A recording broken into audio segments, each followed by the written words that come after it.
They found the photograph buried under her mattress, his arm around her shoulders, both of them smiling. But the man in the red jacket wasn't her husband. In fact, no one in town had ever seen him before. The local sheriff swore he'd never existed. Her friends said he looked like a ghost. And her therapist said it was time to talk about the night she'd tried to drown herself in Bellwater Creek. But she didn't remember the water. She didn't remember the man, and she sure as hell didn't remember smiling like that.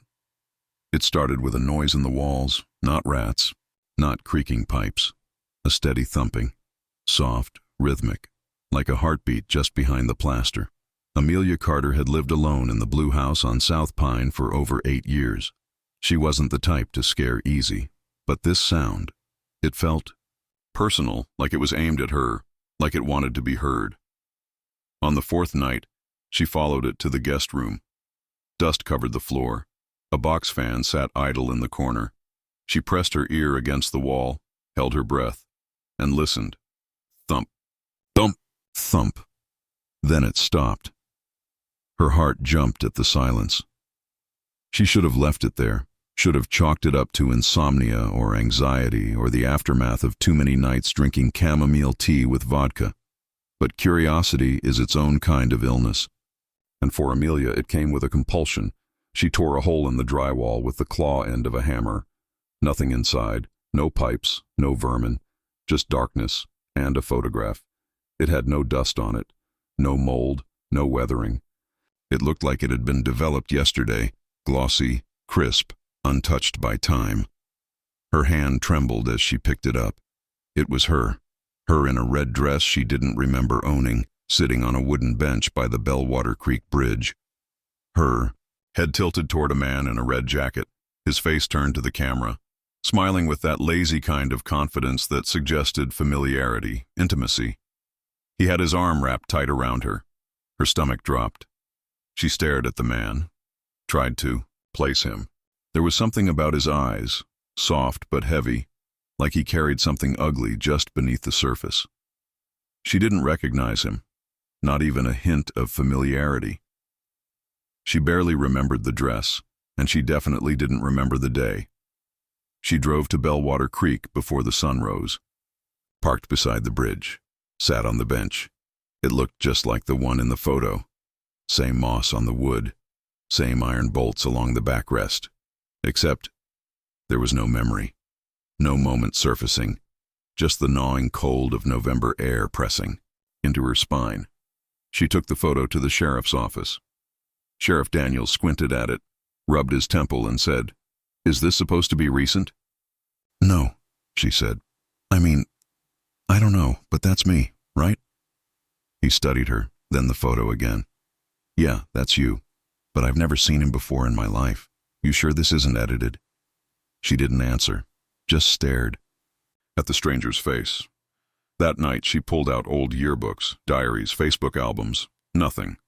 She called her sister, who paused, then said, "Amelia, are you okay? I just need you to tell me if you recognize the man in this photo." Her sister's voice grew sharp. "What man?" Amelia sent her the image a few minutes later. "It's just you on a bench. You're alone." She dropped the phone. Then, from the guest room, thump, thump, thump. The sound came every night now, always from the same place, always in threes.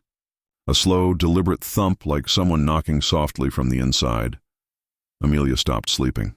She started taking pictures of the room, the bench, even the photograph itself. In every one, the man in the red jacket was there, clear as day, smiling, beside her. But when she printed them out at the Walgreens on Mill Street, the photos showed only her alone. She took the original photo to Dr. Hartman, her therapist.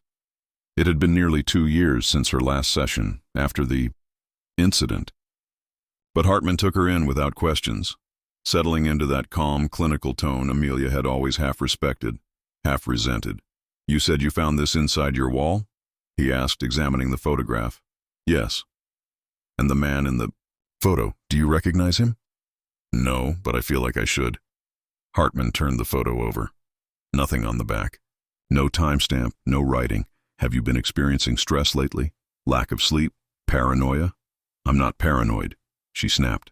I'm being haunted by a memory that doesn't exist. Hartman leaned back, folding his hands. Amelia, last time we spoke, you were recovering from a dissociative episode. It's not uncommon for traumatic memories to be repressed or even rewritten entirely. The mind protects itself. She stared at him. You think I made him up?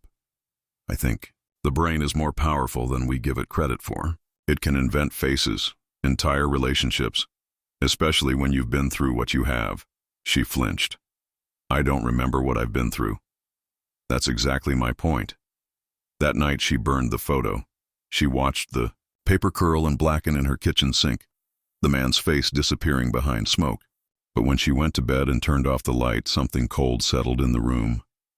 And then, thump, thump, thump. She screamed and ripped the light back on. Silence. Her phone buzzed. A text. Unknown number. Do you remember the night at the bridge? Her hands went numb. She tried calling back. No answer. She stared at the screen until it went black. Then a whisper, almost too faint to hear, drifted from the guest room. You promised. She ran. Out of the house, barefoot and shaking, into the cold. The street was empty. The sky hung low and gray like wet wool. Every window on the block was dark. When she returned hours later, the photo was back, on her bed. Whole. Unburned. She lifted it with trembling fingers. A new message scrawled in red ink across the bottom. If you lie again, I'll start taking things. She didn't sleep. She couldn't. She sat on the floor of her living room wrapped in a blanket, every light in the house burning. The photo lay on the coffee table in front of her like a loaded weapon. If you lie again, I'll start taking things. What had she lied about? Her mind raced. Had she known the man? Had she been with him? Had something happened at the bridge? Nothing came. Just the usual white static where her memories of that year should have been, 2017, gone. Blurred out like fogged glass. She drove to her mother's house in Riverview the next morning, an hour south. A last resort. Amelia Carter had Alzheimer's, early stage, and on her good days she remembered Amelia's name. On the bad ones, she just stared at her like she was a stranger. That day was somewhere in between. They sat on the back porch while a warm drizzle slicked the garden. Amelia held the photo in her lap. Mom, she said, do you know who this man is? Her mother squinted at the image, blinked and said nothing. Amelia handed it to her gently. Marion stared, eyes glassy. Then her lip trembled. I told you not to go back to that place, she said quietly. Amelia froze. What place? Marion didn't answer, just touched the man's face with one frail finger. He never looked right. Too quiet. Like he knew things. Like he watched people sleep. What are you talking about? Amelia whispered. Her mother looked at her, suddenly lucid. You came home soaking wet that night, Amy. You were crying. You told me he tried to pull you into the river. The world tilted. What do you mean? Who did? But Marion's clarity vanished as fast as it had come. She blinked, confused again, and handed the photo back like it meant nothing. On the drive home, Amelia called Hartman. I need to remember, she said. He hesitated. Are you sure? That kind of memory recovery can be dangerous, especially with trauma-related amnesia. I don't care. They scheduled an emergency session for the next morning. That night she locked every door, turned off every light, and tried to sleep. At 3:13 a.m. she woke up to the sound of breaking glass. She bolted upright. Silence. Then she heard it, something dragging across the hallway floor. Slow, scraping, like metal on wood. She stepped out of bed, heart pounding. Her breath fogged in the air. It was cold, too cold for spring. She crept down the hallway, bare feet sticking to the boards. The sound came from the guest room. She opened the door. Nothing, except the walls were covered in photos. Hundreds of them, each one of her and the man in the red jacket. Different angles, different days. On a boat, in a motel room, inside this house. All smiling, and in every single photo. She was staring directly at the camera, except for one photo in the center of the wall. In that one, she wasn't smiling. She looked terrified. Her mouth was open mid-scream. The man had his hand on her throat. A sticky note beneath it read, "This one you forgot on purpose." Dr. Hartman dimmed the lights in his office and guided Amelia through a slow breathing exercise. She lay back on the leather couch, eyes closed, palms flat against her thighs, the sound of a metronome ticking in. The background. She'd never tried hypnotherapy before. Part of her thought it was bullshit, but she had nothing else left. "Think of a safe place," he said gently. "Somewhere you can return to, if it becomes too much." She pictured her childhood room, the lilac walls, the unicorn lamp, the posters of Avril Lavigne and the Princess Diaries. It felt distant, grainy, like something stolen from a dream. "Good," Hartman said. "Now, I want you to go back. To the bridge, to Bellwater Creek. The last day you remember clearly before everything went dark." The ticking grew louder, slower. Amelia drifted. She was standing on the bridge. Sunlight flickered through the trees. A soft breeze. Someone was calling her name from below, from the bank.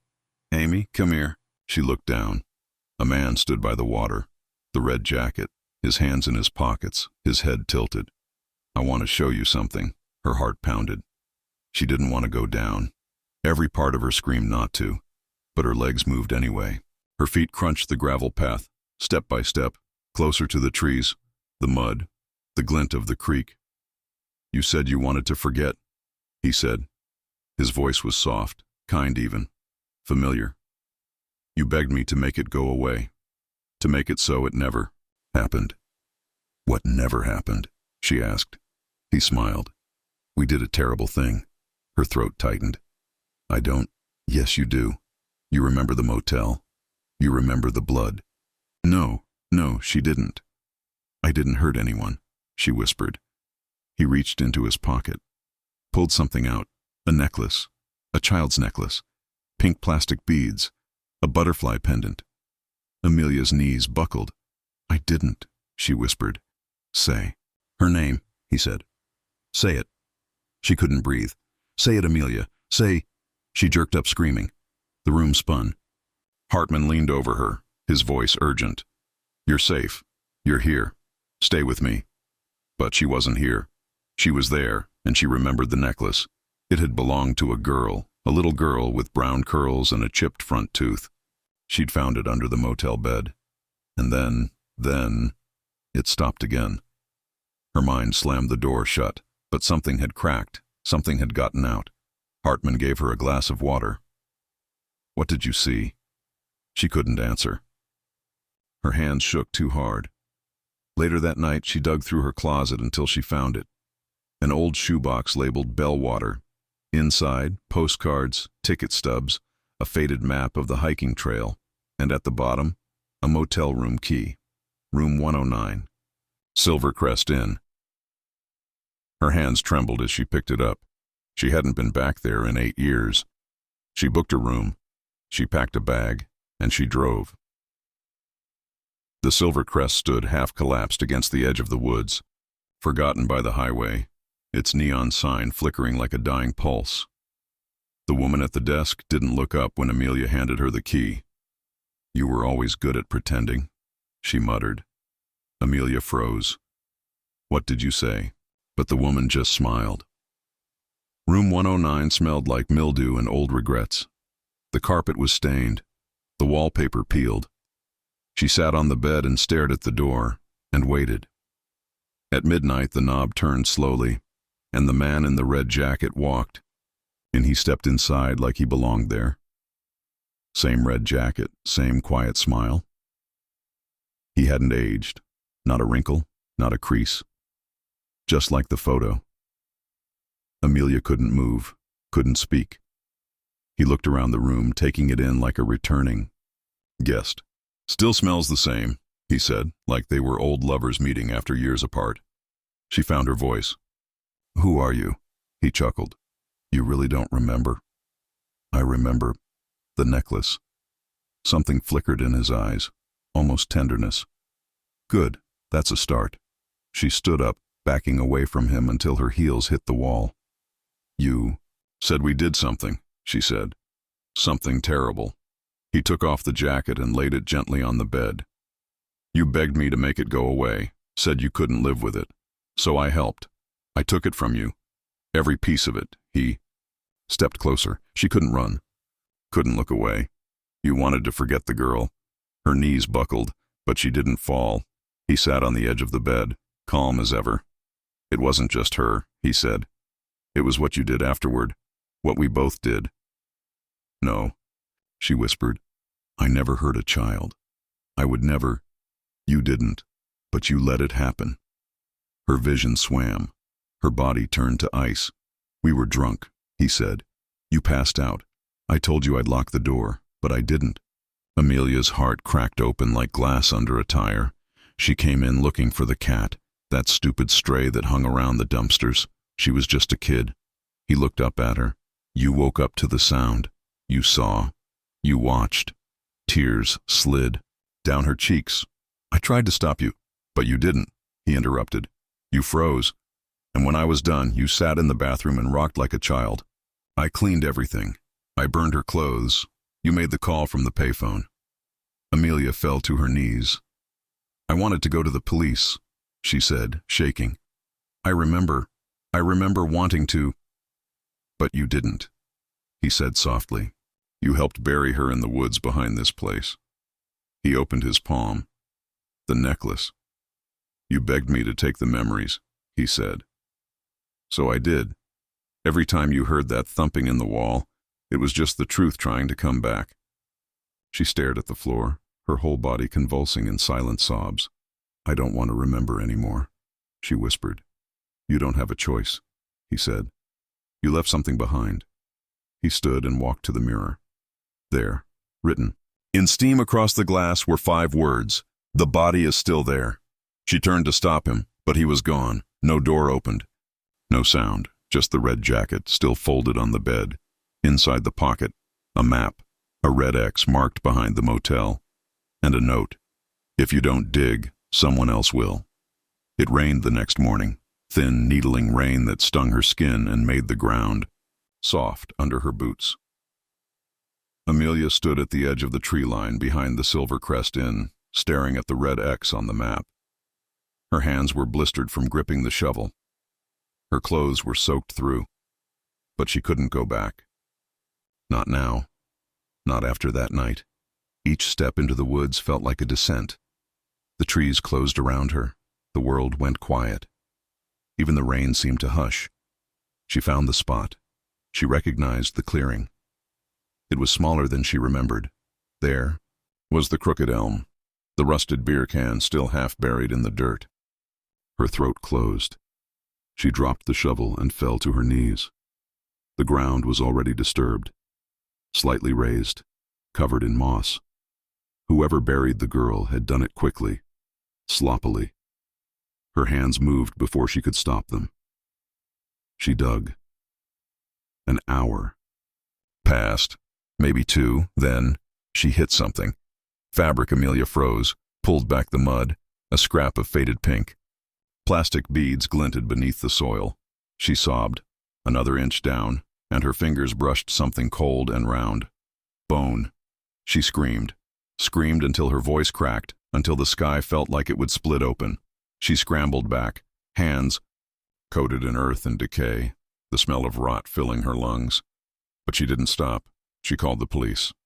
They arrived an hour later. Uniforms, flashlights, caution tape. A forensic van pulled into the motel lot with grim faces and plastic bins. Questions came fast and sharp. How did you find the body? Who is the victim? Why were you out here? She gave them the necklace, gave them the name.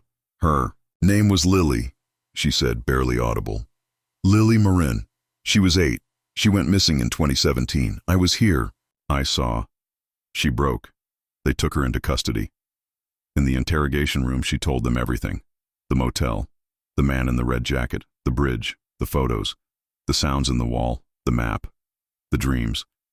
Detective Rowland, hard-faced and cold, stared at her for a long time. Finally, he said, "There's no man in the red jacket." She blinked. "What?" "We found DNA on the girl's clothing. One set. Yours." No, he was there. He did it. I saw him. I watched." "You watched," Roland repeated. "You said that already." Amelia slammed her fists on the table. "He was real. He was with me. He slid something across the table. A photo. The one from the motel wall. Only this time there was no man beside her. Just Amelia, eyes wide, mouth open, alone. "Every photograph you gave us," he said. "Every single one. You're alone in all of them." No, that's not possible. He was standing right there. He spoke to me. "You're not well, Miss Carter." He stood. "We've already contacted Dr. Hartman. He confirmed your history. The dissociative amnesia. The suicide attempt. You were never treated fully. Never processed what really happened." Amelia stared at the photo in horror.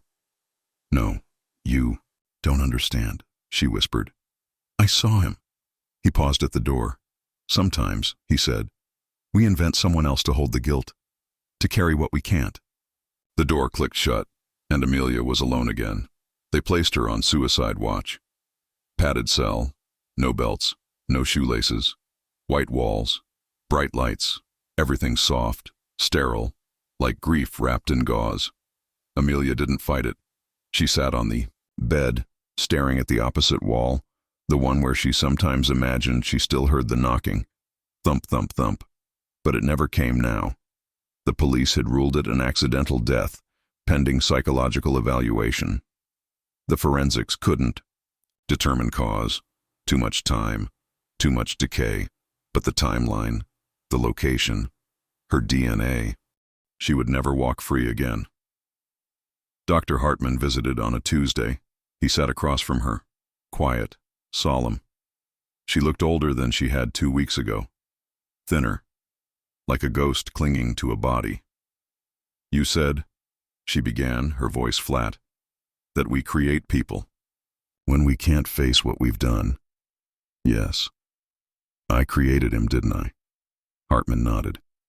"You created the man in the red jacket, but he felt real," she whispered. "He was real to me." He looked down, hesitant. "There's a condition. Dissociative identity disorder, often born from childhood trauma, severe guilt, or extended repression. Sometimes the mind fractures." Amelia shook her head. "No, I'm not crazy." "You're not crazy, Amelia," he said softly. "You're surviving." She looked up at him. "He did it, not me." "Amelia, no. Listen to me." Her voice sharpened.